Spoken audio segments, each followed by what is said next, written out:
I learned very early in my career that as one person, my impact can be very small, but when you utilize the people around you and the community and you welcome them into those conversations, your impact can be massive without Yeah. any cost associated to it. Welcome to the Bold Entrepreneur Podcast. I'm your host, Jen Kinal, and this is a space where bold moves meet inspired action. Join us as we dive into stories, strategies, and mindset of those who are building their dreams, creating impactful communities, and redefining success on their terms. Whether you're looking for practical business tips, a boost of inspiration, or a community that gets your vision, you are in the right place. Get ready to elevate your journey and embrace what it means to be a bold founder. Let's dive in. Welcome back to the Bold Entrepreneur Podcast. I'm your host, Jen Kinal, and today I have a special guest with me, someone who truly embodies what it means to build a business with purpose and create a lasting impact. I am so excited to introduce to you Jess Tetu. Jess is an award-winning entrepreneur, an inspirational speaker, and a true powerhouse in the beauty and wellness industry. She is the sole owner of 5 Just For You day spas across Saskatchewan and Alberta, the founder and CEO of Leah Reese Canada, the founder of Iconic Betty Jewelry, and the founder of Jess Tetu Consulting, and the founder of 471 Recovery Resources, a nonprofit charity she created to support those in need. But I love the most about Jess is that she has a heart that she puts into everything she does and is committed to giving back, supporting her community, and empowering every single person she connects with. Jess and I first met years ago during my influencer days through Leah Reese, and I can honestly say that she has impacted me both personally and professionally in so many ways. She leads with so much of her heart, so much purpose, and so much drive, and I cannot wait to dive into today's conversation. So Jess, welcome to the show. Thank you so much for having me. I'm thrilled to be here. Okay, so I really want to talk a little bit about building legacy through business. And I really feel like you are the person who, having multiple businesses, your legacy is woven into all of them and your heart is woven into all of them. And so I think it's just such a good conversation for us to have. From Just For You Day Spa to Leah Reese, Iconic Betty, your consulting work, everything you do is about creating opportunities, mentoring others, and thinking outside the box. So can you take us back to the beginning? What was some of your first steps into entrepreneurship? And did you always have this bigger vision in mind? So that was a long time ago, so I'm really going back. But my first days as an entrepreneur, obviously my journey, not to get into too much of that, but before that, which is what I public speak about, was a long, really wild roller coaster journey to get to the point where I opened my business. So when I did open my business, I went into it with the goals of doing something special. I always kind of knew in my heart that there was more to life than what life was throwing at me. I felt like I was meant to do something special. I felt like I was capable of doing more. I felt like if I ever got the opportunity to create something beautiful, I was going to make it worth it. And I was going to knock it out of the park is what I always kind of told myself. I'm like, if I'm going to do it, I'm going to do it well. And so when I bought my business, I was only 21 years old. I was so young.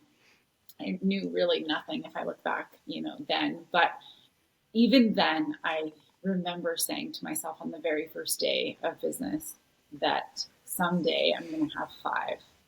I said that then. I was like, someday I want to have 5. And I remember thinking my first goal was in 5 years to have my first expansion. So my first, or my second, I guess, location, but my first expansion. And we did so and became the largest in the province of Saskatchewan.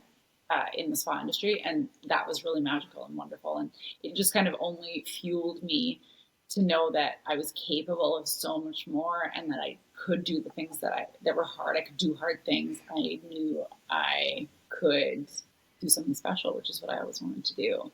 And so those early days, it was more about proving it to myself than it was to anyone else that I could do it, that I could do something special. And in the back of my mind, the why was always there, why I wanted to do it. And that was for the give back piece. I wanted to go back and be in a position that I could help young girls like me with all the things that I grew up struggling with, and all the things that women in particular were dealing with. across the country, I thought, if I'm in this position of success, I'll be able to actually make a difference. And that was always at the core of what I was doing and why I was doing it. And so, yeah, that was just kind of always a big, big piece of it. And so I think even now till today, that's still my why is still the same. Making and creating an impact while creating careers has always been at the forefront of what I do. And so even today, those things still stand true to who I am and the things that I do. I really love the fact that I think it's your heart and who you are. It really does like go into everything that you do. And that is why it has been such an incredible journey to follow. For myself and probably for a lot of other women, is that we can really see like your vision, like you said, your why has held the same from the beginning to where you are now. And I think you can really see that. And to me, like your why to me is like, it's your heart. It's what you love and what you want to create for yourself, for your family, but also for the people that you can touch along the way.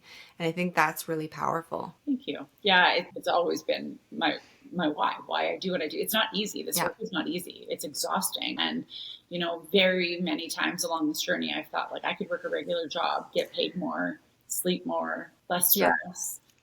But the impact wouldn't be the same. And I wouldn't be in the position that I am to do the things that I do or make the changes that I am making and the impact and the careers and all of those things that come along with that. And so, yeah, I think just having that why is so important when you're opening a business. Like, Yeah. what is your goal here? Like, why are you doing this? And Yeah. going back to that, like, and even if you're 10 years into your business, I think it's important to be humble and look back and say, like, what was my why? Why did I want to start this to begin with? It keeps you on Hmm. the right track. It keeps your morals aligned. It keeps you from getting too caught up in the day-to-day operations of business, and it keeps you on a straight path to what it is that you want to do. Okay, so you did say there that you also at like when you first started, you said in 5 years you wanted to be able to have your first expansion. So I love that you had this already in your mindset because I think a lot of entrepreneurs when they start their business, they're just like thinking they're not thinking that far ahead, right? They're just thinking about surviving, making it amazing. And have you always thought of expansion? Because I mean, you have a lot of companies, and so obviously this has always been something you've been processing in the background. I always have a goal plan, always. So even back then, when I was 21, I write out my goals and I dream big. Do I reach all of them? Of course not. But there's a list there all the time of the things that I want to do, and that's both personal and professional. I wanted to be in a position to make a larger impact. Back then, I remember thinking like my industry was just like nail painters and like wasn't being taken seriously. You didn't see them in big categories at these big like business awards events. You weren't getting the recognition. The voices weren't being heard, and it was an industry that's $1 billion industry, so multi-billion-dollar industry is the beauty and wellness industry across the world. And so I wanted to, in Saskatchewan primarily to begin with, I wanted to make a footprint, and I wanted to kind of be a trailblazer and change that. I didn't like that people looked at me like, oh, you guys just paint nails, like, is that what you guys do? I'm like, oh my gosh, no, like it's 1/20th of what we do. And so that was kind of the goal then. And then when I wanted, that was my like first item on the list. And then I always dream big. I'm like, if I could close my eyes and where am I going to be in 5 years? What does that look like? That was what it looked like for me. Is I had another expansion. I was Yeah. doing another remote location. And then what I do, and I'm like strict to this, and I teach my mentorship clients this as well. You make your goal list and then you backtrack. How are you going to get there? What do I got to do? That's my goal in 5 years, where do I need to be in 4 years, 3 years, 2 years, 1 year, 6 months from now, 3 months from now? And I work myself backwards. If I want to be where I am in 5 years, that means at 2.5 years, I'm going to be in a position financially to be able to start saving to do my second location. And I did that and I hit those little mini goals. But reviewing the goals all the time is really important, because it's one thing to say, like, oh, I hope I open another 5 businesses down the line. Well, no, it takes work and planning, and it needs a very solid, strong plan to get there. And so reviewing it constantly to see how far you've come and how far you need to go, and the work that you need to do to reach those goals. And Yeah. so that's a really big piece. I actually remember years ago we spoke about you like you gave me that exact advice to get a journal and just write out what your goals are and then start working backwards, and then that is like your step for today. Bottom step is the one that you're like, yep, this is the one I'm going to tackle right now, and you would make your way up that. So I love that you brought that up because that's exactly how I do it now with everything. I like, this is what I want, what do I need to do to get there? It's not just a And wish. It's a goal. Like I actually want to reach that. And how am I yeah, going to reach that? yeah, You need to make a plan. And that plan yeah. may pivot, that plan may change. The goals will certainly change. You know, Mm-hmm. where I thought I'd be once I opened my third, fourth, and fifth location. I remember even at third location, I remember thinking like I want to have them across the country in every city, and I'm going to be the sole owner of them all, and it's going to be this big empire, you know. And we at five, I decided I don't want to do this alone anymore. I want to start. Yeah. I really grew in my position, and also just as a woman getting older, I recognized my priorities were a little different, and I wanted to help other women reach their goals. And so I started the mentoring. I was still doing lots of public speaking, but I wanted to help other women reach those things. So I thought, well, if I maybe consider franchising, I can bring other women on and they can follow their dreams and reach the goals and open their, you know, sixth, seventh, eighth, ninth, 10th location like I originally wanted to do myself. Yeah. And so now that's kind of where I'm at, is like developing that. And I've got some possibilities across Canada right now that we're working on for expansions. And I very excited to see where those go. I don't know at this point. Things change all the time, but so that's really exciting me. Opportunities to franchise into other cities without it being my goal necessarily, and more someone else's. I think that's amazing. I think it's such a great opportunity for these women to have a chance to work with you, but also have a blueprint that is working and successful, right? That'll really help them jump the hurdle of figuring it all out and the trial and error of business. And our industry, it's something like 1 in 10 survive after 1 year. It's a very, very cutthroat, very oversaturated industry. And so it's really important, I think, to, if you're going to go forward with a model that works really well. And Mm-hmm. so we've done that. We've built that. It's very strong. Obviously, we operate 5 locations. I don't even visit them that often anymore. The ones on the road, because I have such an incredible team, I don't need to. And I've created those strong positions that enable me to be able to do that. And so now I can be of more assistance to those that are going to continue to open across the country, Yeah. which I'm so excited about. Well, I think what's really cool is I've seen a lot of franchises where people like buy into the franchise and then they kind of feel like alone, like they're not really truly supported. And like knowing you, I know that you were going to be right in there, like backing them up, cheering them on, and like supporting them as much as you can. And I think that's just like, it's so powerful that you're giving this opportunity to other women. My goal is that, and with all mentorship, whether it's opening a franchise in my company or not, Yeah. the goal is always to help others avoid the fall on your face moments that I had. Yeah. I did that already. Learn from someone who made those mistakes. I've made those errors and fallen down so many times. And if I could go back and tell my younger self to avoid this or avoid that, I feel like that would have, like, if someone would have warned me, that would have been such valuable information. And so if I can do that now for other women and other entrepreneurs, I have male clients as well, so it's not just women, but I think it's just so valuable for someone to help you walk through those moments that, you know, it's not all about learning and figuring it out on your own. That's just not smart business. To Yeah. like be like, nope, I'm not taking any advice from anyone. I'm just going to figure this out on my own. Like, that's not smart business. Smart business is learning from the experts, learning from people that have nailed it, that are doing an amazing job at it. Learn, be a sponge, and soak up as much information as you can. That is the key to success. Well, and I think the nice thing too is sometimes people come in. I'm guilty of this too. When I was newer, like you come in and you're like, "This is how businesses run," and I'm just gonna like follow the map. And I remember meeting with you, and you're like, you were telling me your story, and I was like, "You can do that." Like you just the things that you don't know until somebody says, "Hey, why don't you try this one?" You're like, "Oh, I didn't know that was an option. I didn't know I could do it Well, that of way." course not, because the experience isn't there yet. How could you possibly know, right? Yeah, I didn't know that.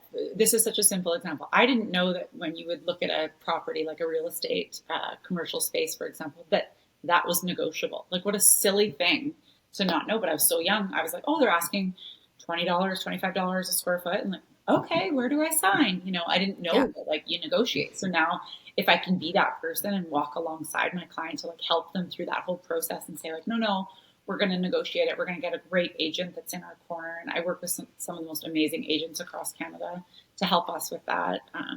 Just something so simple as that. Like, I didn't know that that was a thing that you did. yeah, And then also like tenant improvement allowances, for example, where the landlord will give you a piece of cash to put into your build of your space. Well, I didn't know that was a thing. I paid every cent of it out of my pocket until I learned that. That can be detrimental in the success and the survival of a small business.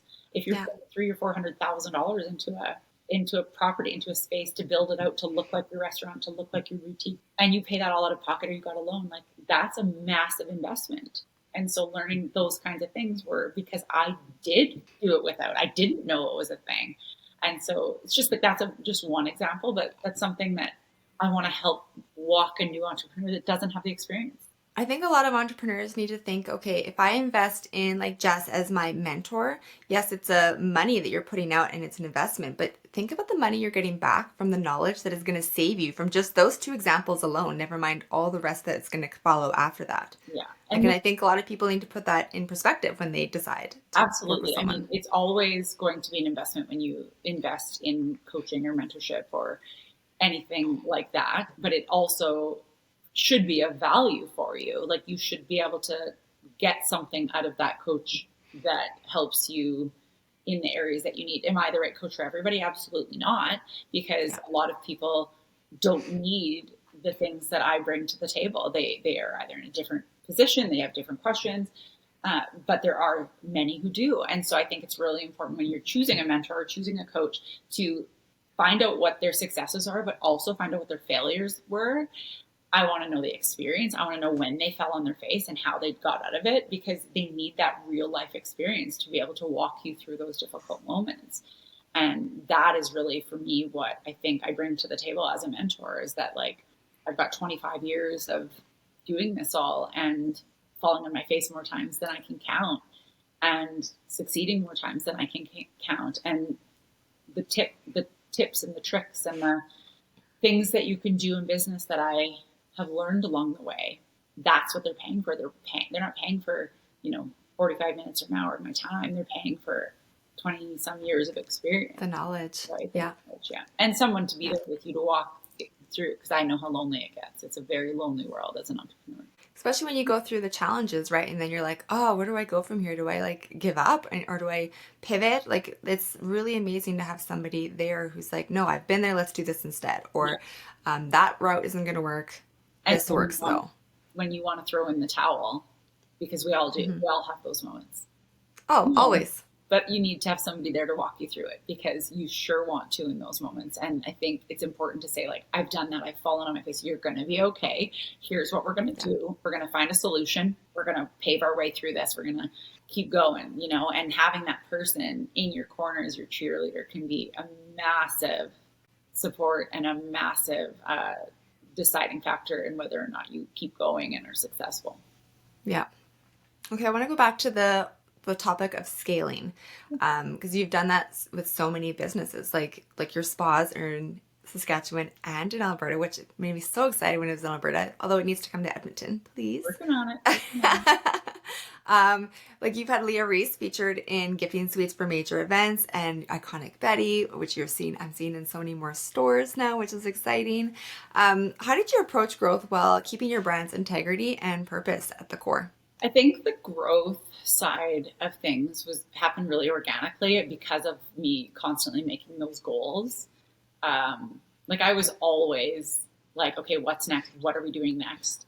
And I'm a big dreamer. I believe in like trying. And if it doesn't work, big deal. At least I learned something and I tried and I went for it, and it makes you reflect on your business. It makes you reflect on, it just gives you confidence and all the things, as much as like maybe trying something and it not working, you might have fallen on your face and it didn't work. You still can take lessons from that to build your confidence and like learning how to pitch your brand, how to put yourself in front of, a crowd, how to introduce your business in a new market, all of those things. And for me, scaling up with my spas was just very strategic. I was very like specific about where I wanted to open with years of goal planning to get there.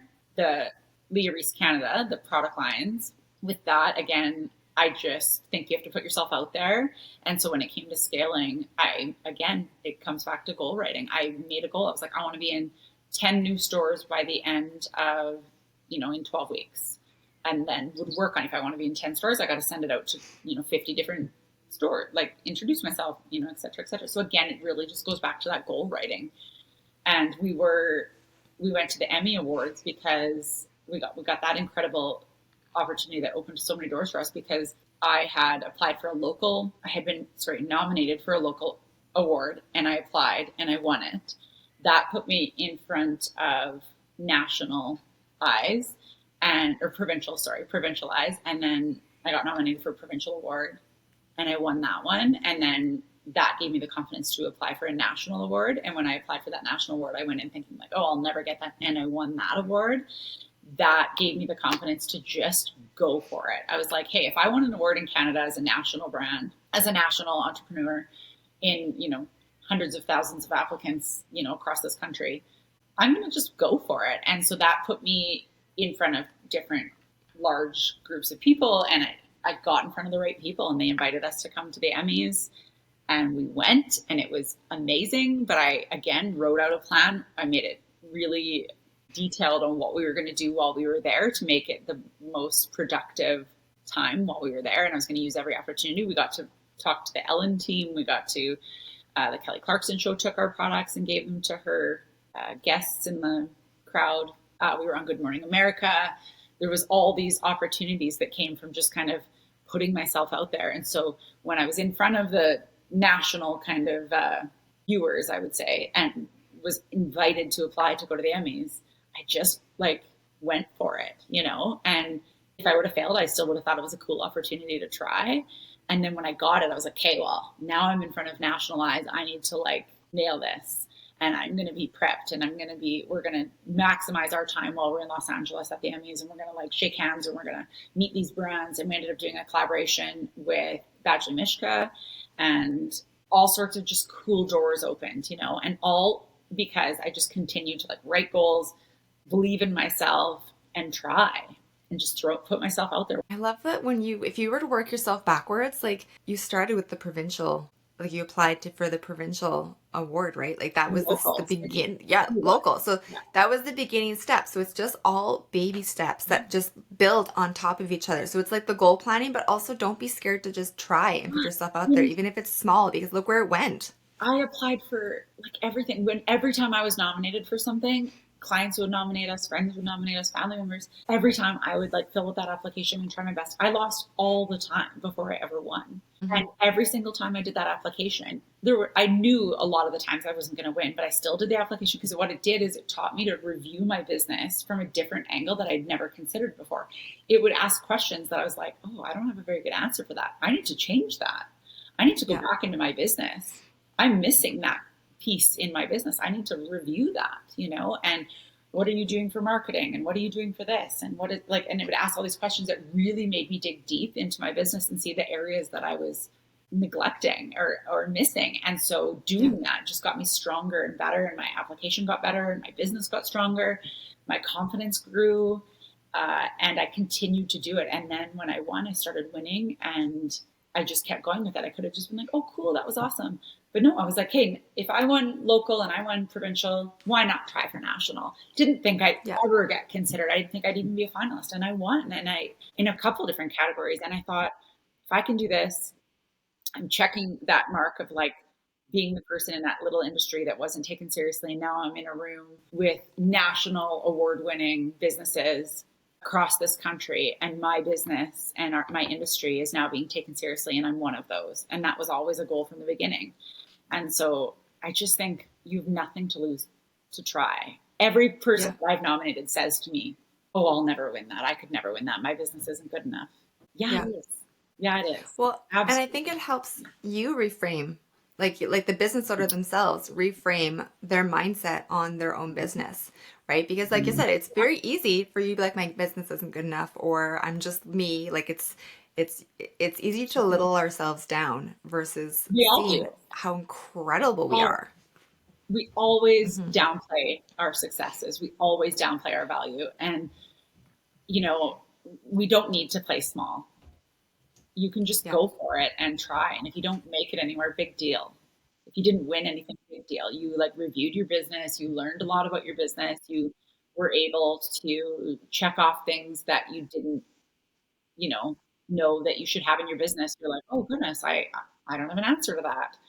And I guess my business would be better if it had that, and I would review it and implement something new. And I also got to network with a lot of incredible business owners across this country. And I built relationships that'll last a lifetime because of those opportunities, even just as a finalist, being in the room for some things. And so I often suggest to business owners, like, apply for the awards, even if you think it's silly and you don't care. It's not about the award, it's not about the little trophy you get. It's about the opportunity of branding your business, marketing your business, getting in the room with other entrepreneurs, building that network. Collaborations come from those conversations.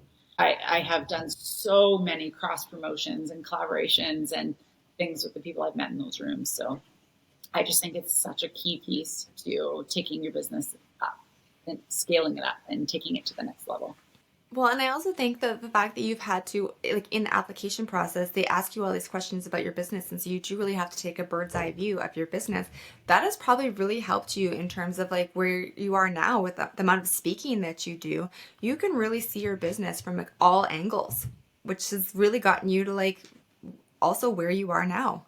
It definitely is important to look at your business from a different angle and get other opinions. I had other people read my applications and they're like, this doesn't sound that good, like you should do more in this category, or you should. It just kind of takes a microscope to your business, which is just really important. I think you need to review it every so often and see if you want to scale up. And that's only if you want. And I'm not saying every business owner needs to do that. If you don't want to make those changes and scale up, then that's great. But for the ones that do, I think this is a really important key piece. Okay, so because you have so many businesses and your hands in so many little like industries, how are you balancing it all? Because like you've got a lot to manage. So I get asked that question a lot. It's probably one of the most Yeah. regular questions I get asked is, how do you balance everything? Especially family life versus business. I always say there's no such thing as a perfect balance. I think it's important to just be where you need to be when you need to be there. And Mhm. so when my kids needed me, I was there. When my business needed me, I was there. And there was just things I had non-negotiables about. When it didn't matter how big, the item was with the business. If there was something important with my kids, that's just what came first. And I had to learn that lesson by feeling the guilt as an entrepreneur. I had to like make those mistakes and like miss that hockey game because I was doing this and then felt the guilt of it after. And so it really changed my priorities. But when it comes to balancing and taking on more and more businesses, this is not a one woman show. I don't do this alone by any means. I have the most incredible directors. There's no way I could have ever even opened a second location without having those directors in place so that they can be me and they can run things with their own personality and their own, they're wonderful and amazing in so many ways that I'm not. They're so much better at so many things than I am, and recognizing that in your team members is super important. I realize that they're better at a lot of the little things than I am, and they do a better job, and therefore it gives me the freedom to be able to do other things. I have an incredible assistant. I've had a few of them. They're all just amazing. They become like part of my family because they know everything about me and they keep me on track. They keep me organized. And I think that that is just such a key piece to it. I could not and would not do this alone. There's no way. It's not possible. So anyone that's like, oh my God, how does somebody run 8 different businesses? Well, it isn't just me running it. Yeah. Yeah. I also really like that you said that you felt that guilt about, like, I don't like the guilt part, but I like the fact that you've acknowledged that there's that guilt of missing Totally. your kids' hockey games. Like, that is the one thing that I think is really important is as entrepreneurs, we get an opportunity to design our lives and our businesses to suit our needs, right?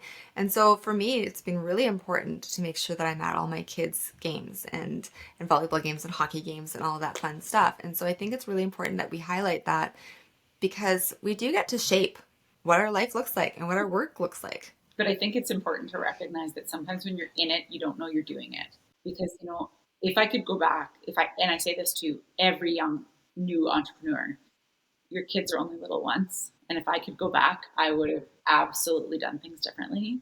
I missed a lot. I sacrificed a lot. Yes, where I am now is beautiful because of it. My family was a part of that. We made family decisions together on many topics.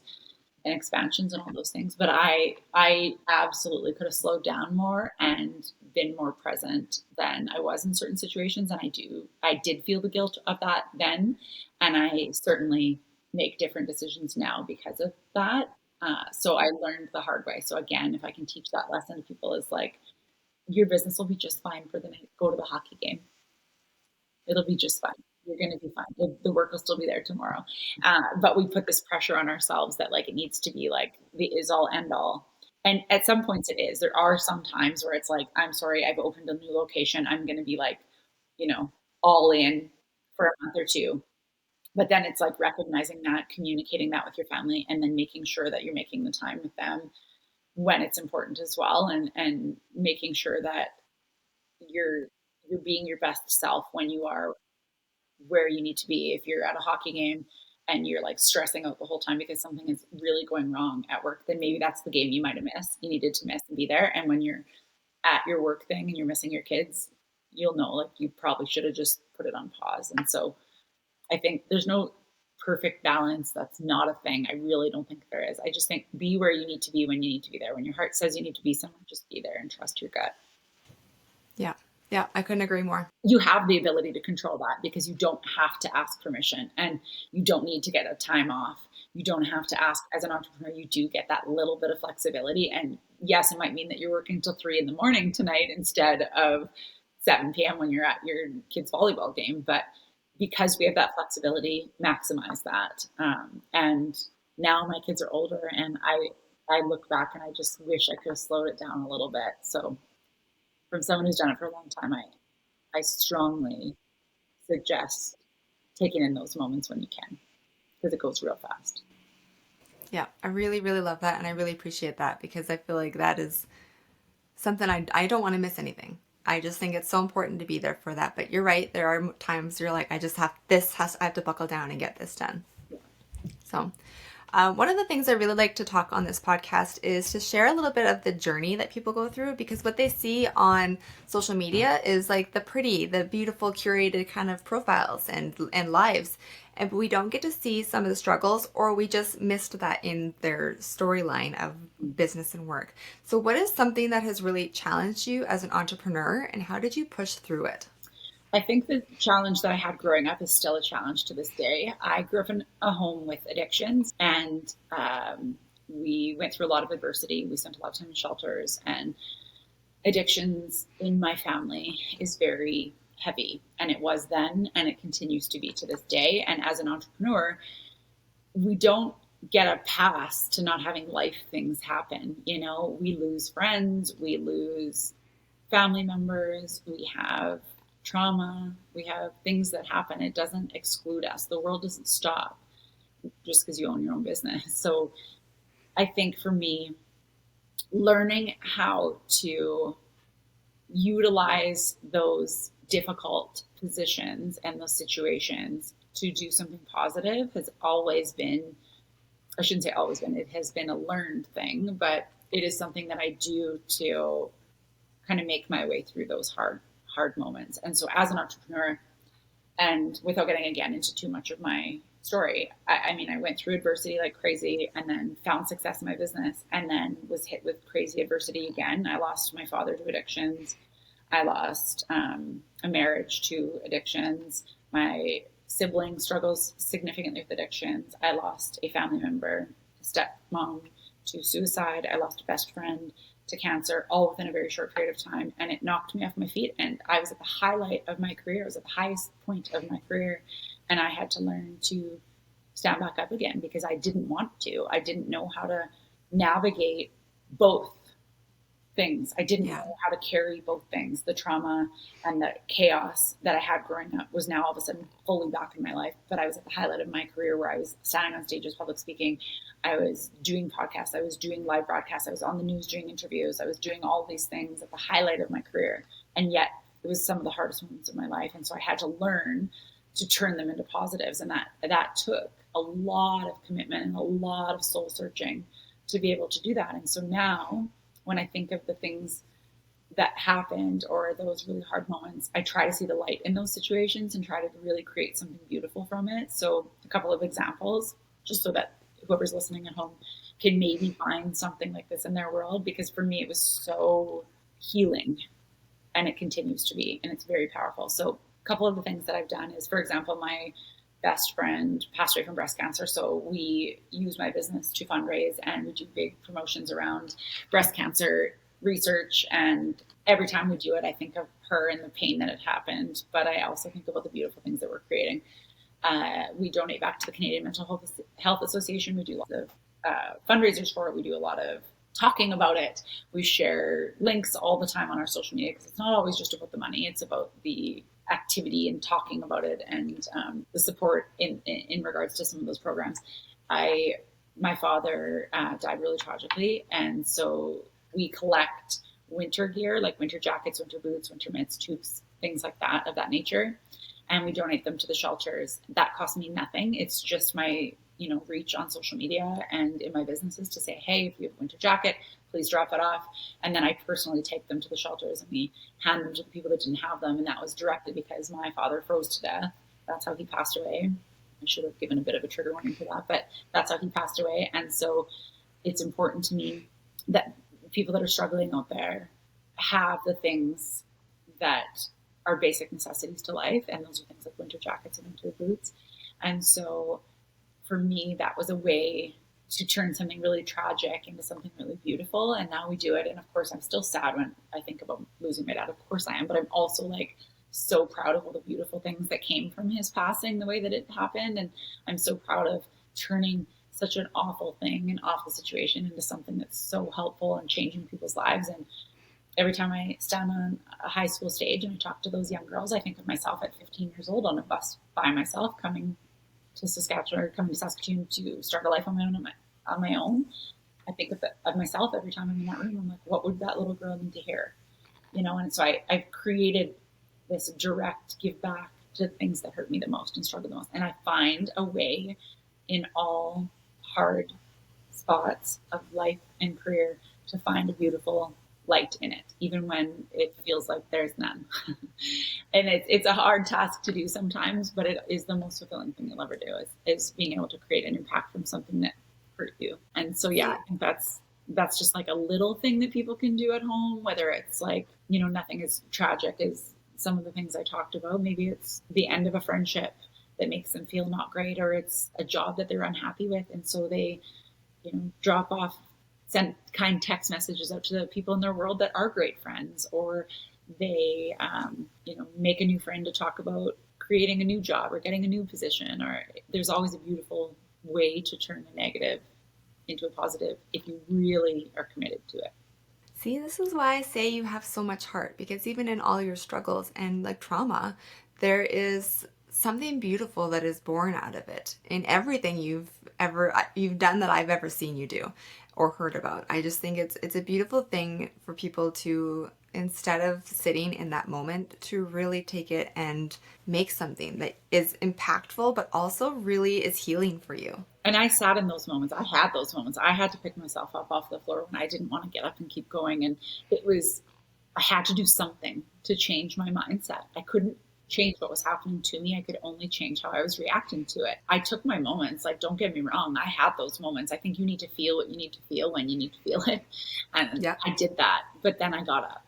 And that's the important piece, is getting back up and saying, like, this isn't the way I'm going to spend the rest of my life. I don't want to feel controlled by this awful thing that happened. I want to try to find light again. And I couldn't find it. So I created it. I couldn't find light in any area I was looking at in those moments, in the really difficult moments. And so I was like, screw it. I'm going to create it then. I'm going to go make light. I'm going to go find a way to make things better, at least in my own head and my heart. And then when I realized it was helping other people, then it just like spread, because that's the best feeling in the world, is when you can help someone else. Yeah. Well, and you've also, like, because you've posted on social media, you've included all of your community within that, and then they get to be part of that too, and that growth and help and support. I learned very early in my career that as one person, my impact can be very small, but when you utilize the people around you and the community, and you welcome them into those conversations, your impact can be massive without any cost associated to it. And again, going back to the winter jackets and the winter gear, I'm so tired of hearing and I don't mean this with any disrespect to anyone, but I'm so tired of hearing people say, well, I don't have the time or the money to give. I don't have the time or the money. It isn't always about the time or the money. It took me 4.5 seconds to post on my social media to say, if anybody has any winter gear, can you drop them off at my house? It cost Yeah. me nothing. And it took me 4 minutes to post and 25 minutes to drop off garbage bags at the local shelter. And if you don't have time for that, there's companies that will do that. There's charitable companies that will come and pick them up. It's not Yeah. always the time and the money. Sometimes it's just having the heart. There's ways to do it. And I love that you've your community that you've surrounded yourself with in the entrepreneurial world, but then also in like just your personal life, I think is really, really powerful. Like you've really surrounded yourself with people that help you learn, grow, and feel supported. And I think that's something that most entrepreneurs have dabbled in, and if have not yet, they really do need to, because having a community with you on your journey is huge. So what advice do you give to entrepreneurs who are looking to build those strong connections? You need to put yourself out there. You need to message the people that you've been thinking about messaging, the people that you idolize, the people that you respect and that you're inspired by. Shoot them a note. It probably means the world to them to hear from you. Ask to go for coffee and get yourself at the events. Get your butt in the chair at the local whatever it is going on in your community. Shake hands, introduce your business, and if you're like a shy person like I once was, social media now gives you the opportunity to be less shy because you're not actually talking to somebody, right? Shoot them the messages, connect with other entrepreneurs. I promise you, they are looking for connection too.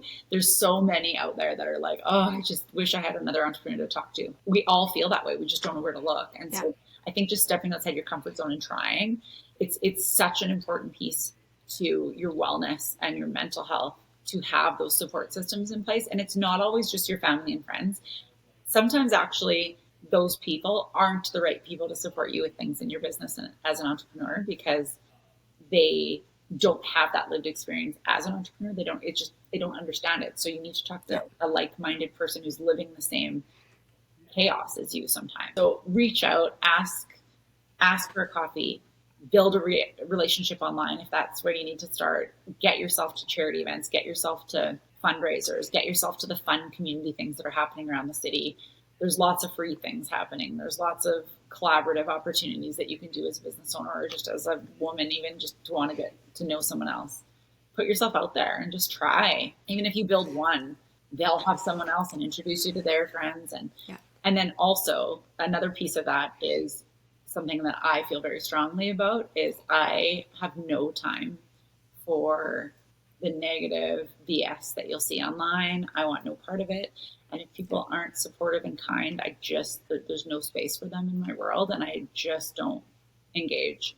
And I think that's a really important piece to your mental health and your wellness and to keep going is to not listen to those naysayers and to stay in your lane and not get rattled by the negativity that is online, because we all know and we can all agree that the negative people and the trolls that are online can really knock you off your they can knock you on the ground and make you feel like you're not worth it or make you feel like you're not as good or you're not good enough. And just be careful what you surround yourself with, both positive, choose to make positive, but also be careful what you allow in your life in terms of negative. If you see something all day, you're scrolling on social media and it's constant negativity, whether it's like the news or whatever it is that you're seeing constant, you're carrying that energy all day. You're choosing to surround yourself. You wouldn't stand in a room with people complaining all day. So why are you allowing it in your world, even online? Make better, healthier choices for yourself in the rooms that you put yourself in. Doesn't mean you need to be mean. Just slowly, step back and just create some boundaries and try to keep your world positive. It's hard enough without all of that. I couldn't agree more, because any negativity is going to seep into every single element of everything you're doing and your energy and how you show up. And how you show up is how you thrive or not thrive. And so I think it's important. I did want to touch back on reaching out to people and getting in, just saying, hey, I'd love to sit for coffee with you. I remember when I reached out to you and you said, let's just go for coffee. I'm in town. And I was like, what? What? I just looked up to you so much. And so it was so impactful for you to sit down with me and just go through business. And I was newer in business too. So I just really valued that. And also did not expect you to be like, yeah, let's do it. I think that it's just even now, like I love those interactions. I love meeting new people. I love having conversations with new people, and I don't do it with an ask. I'm not meeting people just because I want something. I just meet people because I love to meet them and I love to hear their stories. And if I can, especially new entrepreneurs, if I can help them, I'm going to. I mean, I do my mentorship obviously because I'm one human and I only have so much time, but at the same time, I love building relationships and supporting other humans. I just think it's what life is all about. And I need it Yeah. for my heart too, right? I do remember going I think we went for breakfast actually. Yeah, it was like brunch at Yeah. local. Yeah. I just came across a picture of us from like not long ago. It showed up in my like memories on social media or something. But yeah, I remember that completely. And then I spoke at like a little event that you did, I think, as Hmm. well. Yeah, And we did. that was wonderful and amazing as well. And I think it's just those relationships, are so important. You reached out and asked me to go for coffee, and then in turn I ended up speaking at your little event not long after. So I think there's Yeah. just like such a important lesson to learn with that. You just asked, you Yeah. just asked for coffee, like asked to connect, and I think I even offered to go for coffee. So just ask people, just like reach out, say hello, be friendly. Do it Hmm. without an ask, though, in terms of don't just ask a business owner or an entrepreneur to go for coffee because you want something from them. That gets old real fast and you're going to Yeah. get a lot of no's. Just say, I'm not asking you for anything. I just was like, I'd love to get to know you. I'd love what your business is about. I'd love to learn more about your business. That's how you build healthy, beautiful relationships and network in entrepreneurship. I agree. Okay, I did tell you that I do like I really just I see your businesses as legacy businesses. And I think that's because one, they're very successful businesses and they are very impactful. But I've said it 1,000 times, I think it's your heart behind everything you do that truly makes it a legacy for yourself, for your family, for your community, your people who work for you. I just think that it's incredible what you've built. And so I wanted to ask you, what does a legacy mean to you, and what do you hope to leave behind both in business and in life? I think if you built something strong enough and you've created a culture of that supports that why, like I talked about earlier about my heart is in it and the things that I want to do. It doesn't matter if it's me that's there or not anymore. So the legacy will go on whether I own my business till I'm 100 and then someone else takes it over, or someone else takes it over in 5 years. I don't know where the world is going to take me, but I do know that I feel confident in the culture that I've created with that give back piece involved with the community for my business, that will continue on, and that's all I can hope for. And when it comes to my legacy, I think all I want to be remembered for is that I had impacted others' lives in a positive way. And that's the best compliment I could ever get. But that's all I hope for when I leave this world, is that people will remember me for the good things that I did and the impact that I had maybe on their life, whether it's the students in a high school or it's the women at an event or the guy I met for coffee to talk about his business or whatever it is. I would hope that that's what I'm remembered for, and that kindness or that inspiration that I gave that person, whether it was when I was speaking on stage or not, or in any other way, that they will then take that and teach that lesson to someone else, and it'll continue Yeah. on, right? And I feel like goodness spreads, so I would hope that paying it forward, if I've done something to inspire someone, that they would then do the same, and that's all I can hope for, is that some of that continues on when I'm gone. That's beautiful. I really love that.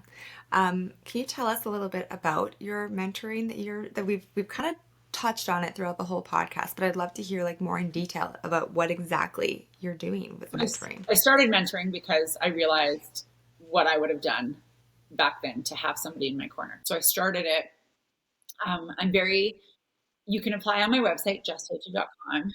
I'm very, not necessarily choosy about the business that I take, but I make sure that it's not in conflict with anyone else I'm working with. So like, I'm not going to work with two hair salons in the same location, that kind of thing. Yeah. At the same time, I don't lock anybody into a certain amount of sessions. I don't want there to be any pressure about how often they need to work with me or talk to me. I want to be there for them when they need me. So when they need a session, once I've taken someone on as a client, when they need a session, they reach out and I get them in. Then they have one-on-one session with me and we work through whatever it is that they need help with, whether it's like problem solving in that moment of like, oh my gosh, it's chaos right now. I have this big fire I need to put out. Or if it's goal planning, or if it's a startup of a business, like I don't know where to start. What do I do? Right? Help me write the business plan. Help me apply for awards. I do every angle and area of business coaching because that is what a business owner needs. They don't need one particular thing all the time. It's like, oh my gosh, I'm dealing with an upset customer. I'm not sure how to handle it. Okay, let's connect. Let's fix this. It's, oh, I want to apply for an award. Okay, let's do it. I'll walk you through it. Let me help you. Let me guide you through it. They want to be a public speaker. I'm like, okay, that's great. Here's where to start. Let's work on this. Let's write your story. Let's work on that. It's very different for every single client that I work with. There's a lot of overlap. Of course, entrepreneurship has the same concerns regardless. Yeah. Like you see a lot of the same problems, but I'm there for whatever they need, whenever they need it, because that's what I needed. What I didn't need is having 5-6 months worth of like every Tuesday I've got to have my call with my person, like 100 of them at this amount. Like I didn't need that, but I will do that if somebody wants to like have a standing session, that's fine. But that's typically not what clients need. I want to be there when they need me. And then when they don't need me for a while, I'm like as proud as can be because I'm like, that means they're doing really good. That means they're great. And they're like, and I'll be here waiting if they ever need me again. Yeah. And so I try to be really, really flexible with it. I think that's pretty amazing actually, because entrepreneur is not like you said, it's not we meet every single week and we need to like go through the same thing every week.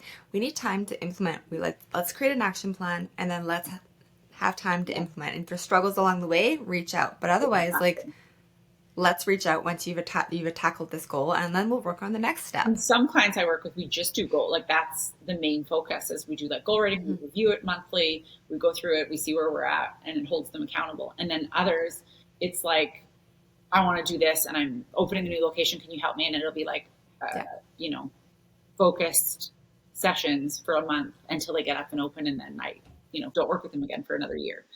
And so it's very, very flexible. It's really about the client and their needs. And I've done everything from a single entrepreneur that's like just them to companies of massive, massive employees. So I kind of am flexible. I do have one kind of particular that I try to stay on board with is that if I can't dive in and feel like I can wholeheartedly like get into your business and like dive in, I will just pass because I don't think it's fair to take on a client just to take on a client. Like I want to take on a client and like knock it out of the park. Like I want to help them, like, so I need to be able to like get into it. And sometimes that doesn't align for me.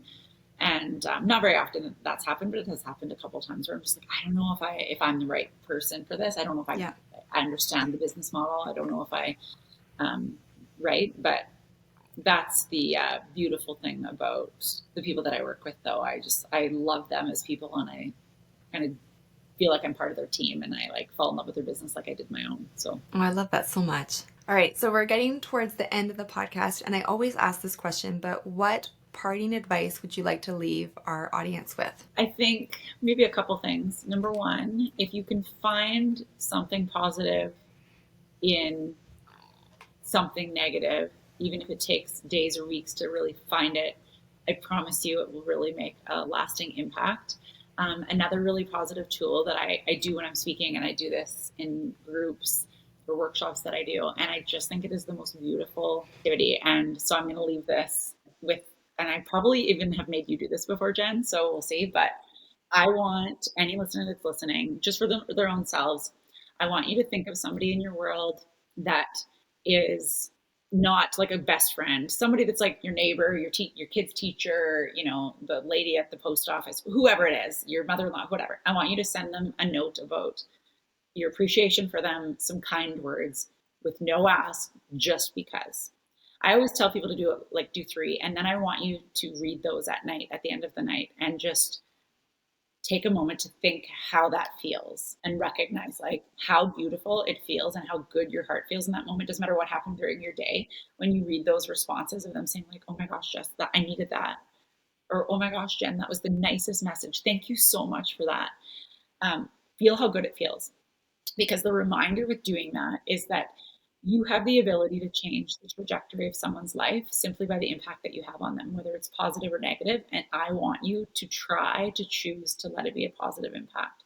Too often we're negative, too often we respond negatively, or we get short with the grocery store clerk, or and here's an opportunity for no reason at all, just to be kind and to see how that makes you feel at the end, as well as it makes that person feel. So we have the ability to change the trajectory of someone else's life simply by the impact we have on them. Choose to let it be positive. Oh, wow. Like that was what a powerful way to like end the podcast. That's And if incredible. you And you're do right. it, Like it's, and if you do it, I want you to send Jen and I like an Instagram message or something and tell us, Mhm, because I promise you the messages that I get after this are like, oh my God, that made my whole day. I sent it out to 10 people mhm. and my heart is so full it could explode right now. So that is a task I want people to do. And I'd love to hear your feedback if you do it. So when you listen to this and if you do it, shoot Jen and I a note, because it just fills our hearts too to know that you listened and that you did something beautiful and made someone's day. Well, and think about the ripple effect that you're putting out into the world. Like Yeah. you're going to feel amazing when you hear those results back or those like responses back. But think about the ripple that's going to go like the person who got, let's say the teacher who gets your message and then they get it and then they go into their class and look at how many kids they're going to And we impact don't because know. they're positive. We don't know what someone else is going through. It's not about filling Mhm. our own tanks. It's about Yeah. spreading positivity and love, because the world is so heavy right now. But how that will feel to them to know that you've impacted someone else in a positive way is the most Yeah. fulfilling thing you might feel all day. And you don't know what someone else is going through. And I promise you, if you send out enough of them, sometimes in my workshops, I'll do like send 5, send 10. Uh, I will say to them, like, how many of them wrote back and said, you have no idea how badly I needed to hear something like that. And it Yeah. always happens. Almost every time I do it, someone in the room says like, here's my response. And it's always like, you don't know how badly someone needed it. So if you can, Yeah. what a simple, free, inexpensive, beautiful way to lay your head down at the end of the night knowing that you've made an impact positively on another person's life. Yeah, exactly. That's a beautiful way to end this. One more thing though, can you tell everybody where they can find you?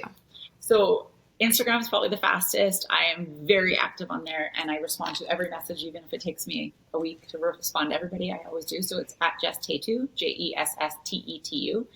My website is jesstetu.com. I'm often seen in the back of my spas. So if you're ever around there, ask if I'm there, because I'm often in and out. And yeah, I mean, social media is the fastest way to reach me though. So I'm happy to hear from anybody there. Amazing. Well, thank you so much for joining us today. I like just loved this conversation. We went into so many different areas and I think all of them entrepreneurial but also personal, and I think the audience is going to get like so much from this, and you are just such a light that Thank you. I'm so excited that you're on here and we're going to just spread that like love and heart and joy throughout the world. Love it. So grateful to be here. Well, thank you very much. All right, that conversation was so incredible and so impactful, and I'm so thankful that Jess joined us today.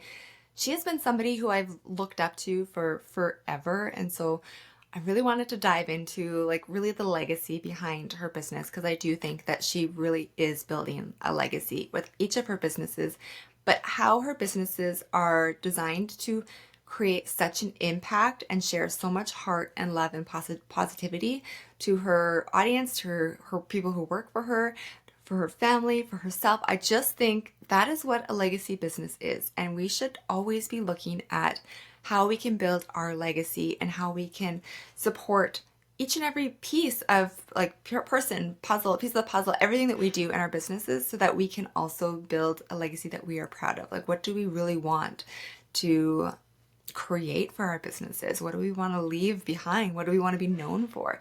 And so that was kind of the reason I brought her on, but I'm really excited about all the key takeaways that we got just throughout the whole episode. So I wanted to go through a few. The first one is goals. Jess has taught me a long time ago that you write in a notebook and you like really list out your goals and then you work your way backwards. It's something that's so simple to do, and yet sometimes we just don't do it. But if we want to create those big goals, then we do need to create an action plan to make it happen. And sometimes our goals shift as we go along, and we pivot and shift our action plan to align with our new goals. But we cannot reach our goals if we don't create an action plan in how we're going to get there. I loved how she talked a lot about having a mentor. I think a mentor is so strategic for your business, but also just such a powerful way to help you skip the figuring it out and the trial and error, because those errors can really take you out. And so having a mentor like Jess who can get in and look at your business is really, really powerful. And she has had so many different businesses herself, but also so many different hands in other people's businesses. And I think because she has that versatility, but also that heart, it really just there's no way you cannot have it flow from her right into your business and how your business operates. And so if you're looking for somebody who's really incredible and is going to have eyes in your business, but also not just eyes and like be your coach or mentor, they are going to be there and like cheering you on wholeheartedly the entire way. Jess is incredible. And I think if she's not the right person for you, that's okay also, but find somebody who really gets you and you just feel inspired and lit up by them, because they are really going to have a massive impact on your business and your growth. And just learning what's available and what's not available and what like works and what doesn't. It's just about opening your eyes to opportunities for yourself. Another topic that we talked about that I love is the community aspect. I think it is really, really important. I love that she brought up collaboration, because it wasn't something that I was thinking of talking about, even though she really has had some seriously incredible collaborations. And when we collaborate, I've said this before, we're bringing two like businesses who hopefully, if you're doing it right, have the same sort of demographic. And so we are benefiting from each other by being able to cross promote and to collaborate and create something beautiful together. So really look at your community in terms of collaboration, but also in terms of the people that you want to surround yourself with. Make sure they're like-minded people. Yes, our family and our friends are incredible, but sometimes they're not in the same life as we are in terms of the business aspect. It's hard for them to understand some of the struggles that we go through and the challenges that we go through. So having a community of people who understand that and are like-minded is really, really powerful. And then also it's just way more fun to do business when you've got incredible people around you, surrounding you, supporting you, cheering you on, but also there when you're like, I don't even know what to do next. Like they can be there for you for that. And then finally, her messages at the very end were probably the most powerful thing ever. And it just really speaks to exactly who Jess is. Her heart, and I've said it 1,000 times, is just, it's the sweetest thing in the entire world. So turning everything that is negative into something positive is such a life lesson for yourself in life, but also in business. How can we turn something that's negative and is hard and traumatic or even just a challenge in our business and make it something positive? And really, it doesn't take a ton of money or time to do sometimes, depending on what it is, but why not do that? Why not take the time and the energy and the effort to make something really beautiful? Because not only are you going to benefit from it personally, but your community is going to benefit from your industry is going to benefit from it. So definitely take a look at how in your life today can you make something that's negative and just like hurting you or just it's not working out right now. How can we change that and make it something positive? And then finally, the last thing, I just think it's such a beautiful ripple effect. And we've talked about this quite a few times on this podcast this season, is that ripple effect in business and in life. Take the moment and write 3 messages today to somebody or to 3 different people about why they're incredible. No strings attached. You just want to send them a little bit of a love bomb. And it like enjoy being able to do that for somebody, because people need that sometimes. Like she says, we don't know what's going on in their life and maybe they just need a little like pep in their step that day. But take the time to do that, because it can really make such a huge ripple in their lives, their families' lives. If they're teachers and they're going to teach students, it can go throughout their business. It can just even support them in like popping on stories and talking about something, or maybe they're just having a really rough day, and that little message and reminder that they're incredible and amazing and loved is just all they needed to make it through. So I loved today's conversation. I hope you enjoyed it so much and are really thinking about your business and how you want to shape it to create that legacy and that positivity in the world. If you want to hear more about Jess, go check out her on Instagram, check out her website. All of her information is going to be in the show notes. Please go ahead and send those messages and then tag us and tell us about it, because we want to hear that, one, you've listened to this whole conversation, but also that you just like took this away and we're like, yes, I'm going to do this. And I think that's so powerful. So please do that. And then if you enjoyed this episode, please make sure to Share it with your friends on social media, tag us, and we'll celebrate you enjoying this episode. But also, I would just want this message of the Bold Entrepreneur podcast to spread as far as we can, because the people we're bringing on are seriously incredible. And so I cannot wait to keep bringing this together for you guys, because it's just so powerful. Thank you so much again, and we'll see you next episode. And to everyone listening, if you loved today's episode, don't miss the Be Bold Conference 2025 on October 7th at the Whitewood Barn.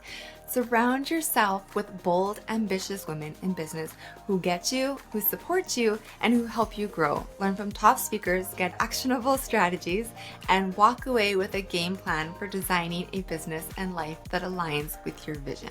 Grab your ticket today, and until next time, stay bold, keep building a business that truly aligns with your purpose.